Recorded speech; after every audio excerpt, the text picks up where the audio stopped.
Hello people, this is Purple and today we're doing a little bit of stupid people doing stupid things.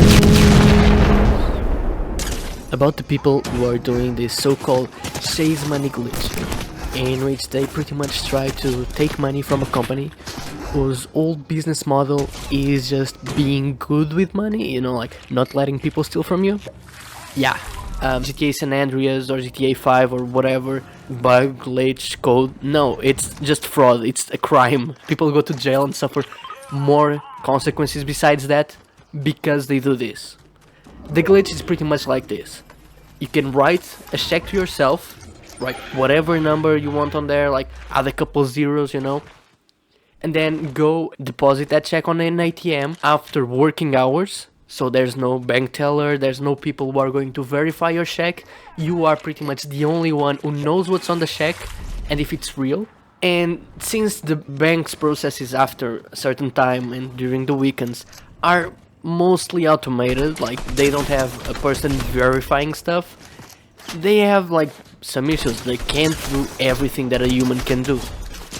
And so stuff like checks that need to be manually verified are put in like a limbo state. They are verified but not really verified, and so you as a person can have access to that money even though you don't really have the money in your account because the transfer itself has not been done. And this is something that kind of exists for many situations. For example, if you need emergency funds or if you need to make a deposit like as soon as possible, like you are paid on day 5 and you need to pay some stuff on like day 6 and day 6 ends up being on like a Saturday, you can go do that, pay like your things.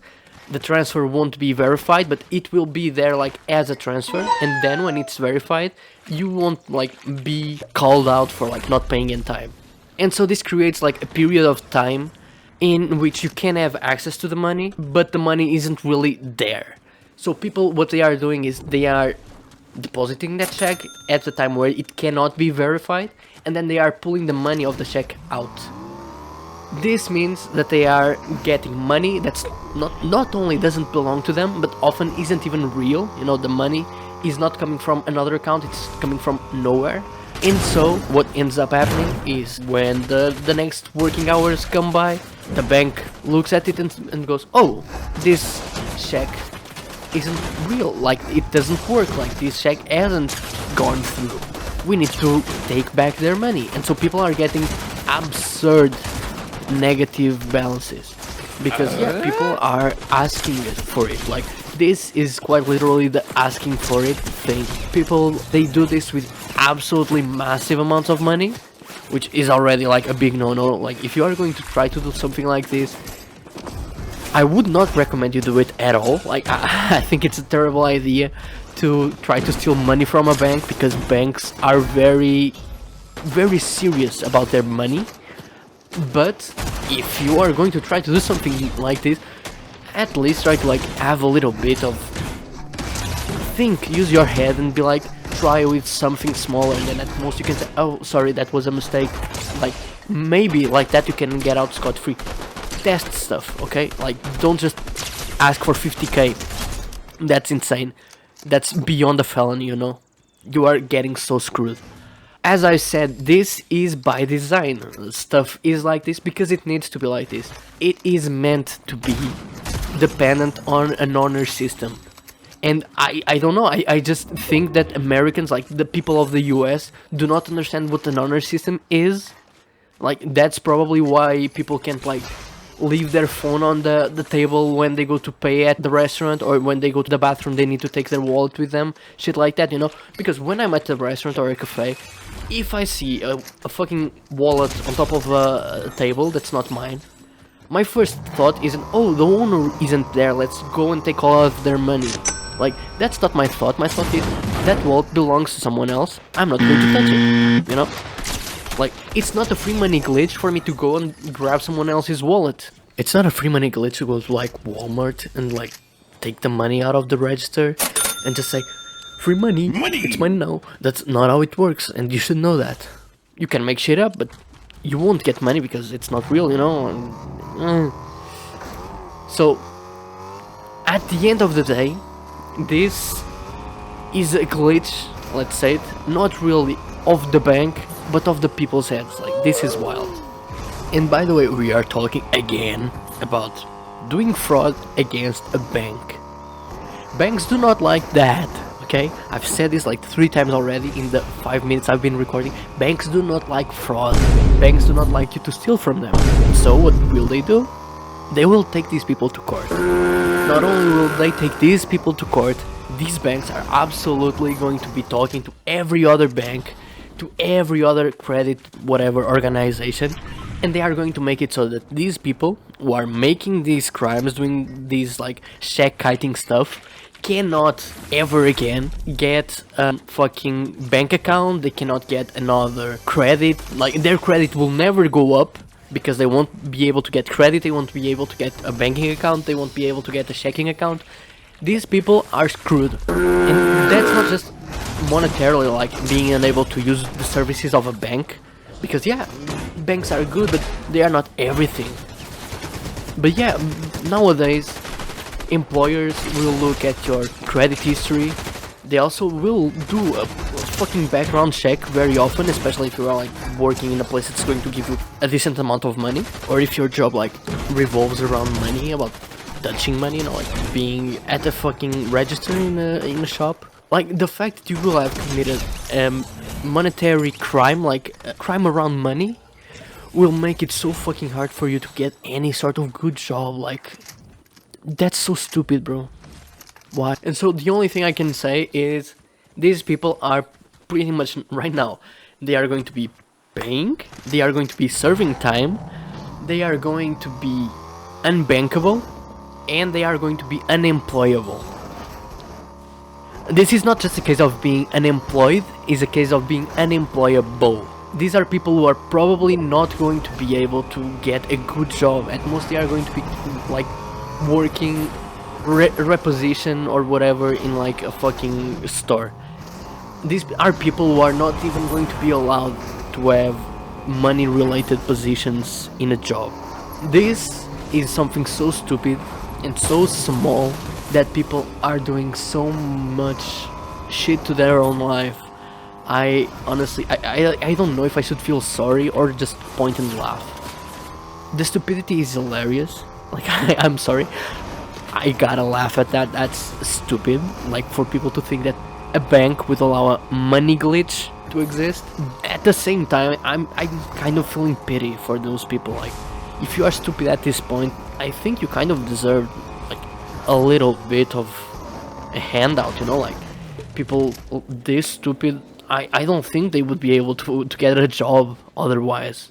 And for people like that, I would absolutely just recommend just start filming your life and post it on YouTube, like unedited, just raw content.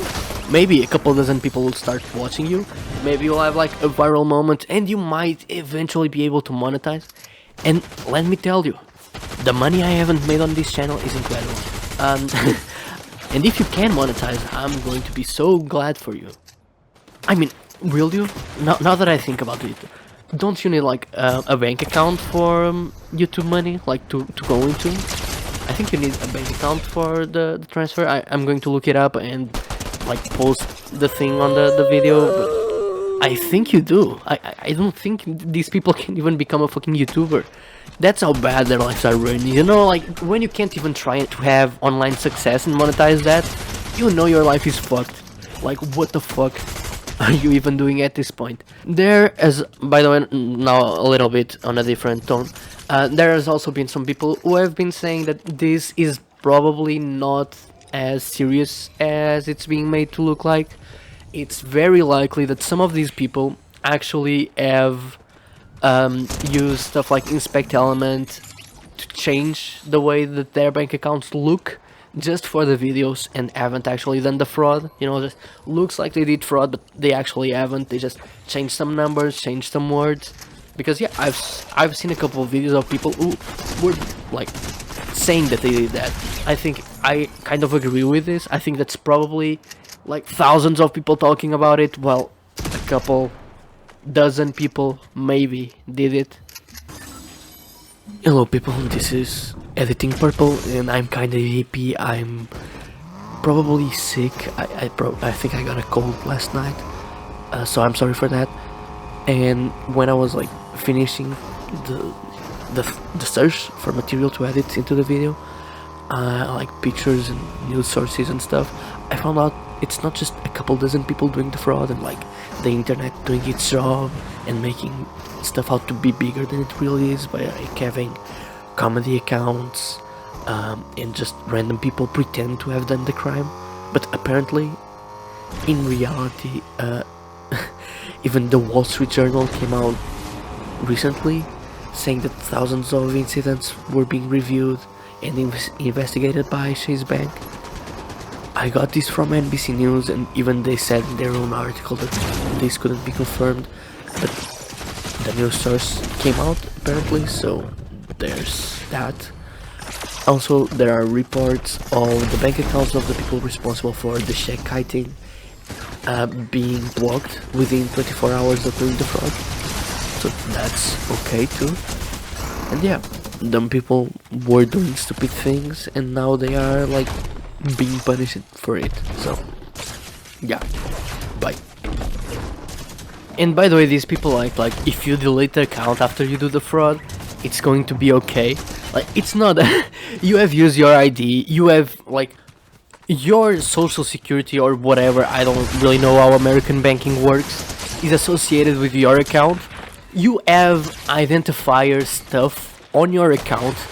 You will be banned from using a bank ever again, even if you immediately delete the account after doing the fraud, okay?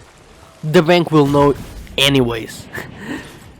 Better, they will absolutely know that you were intentionally committing fraud, that this was not like an accident, that you did not like write a number wrong on the account that was like sending the check, or write 10 too many. No, they will know that you did this on purpose with the intention of defrauding them, and you will go to jail, and you will become unbankable, and you will have a pitiful life. Don't do this, okay? Please, please respect yourself a little bit. But yeah, that's it for today. If I figure out like a big thing about this, I might cover it again, but for now, that's it. Thank you for watching, and see you next time. Bye!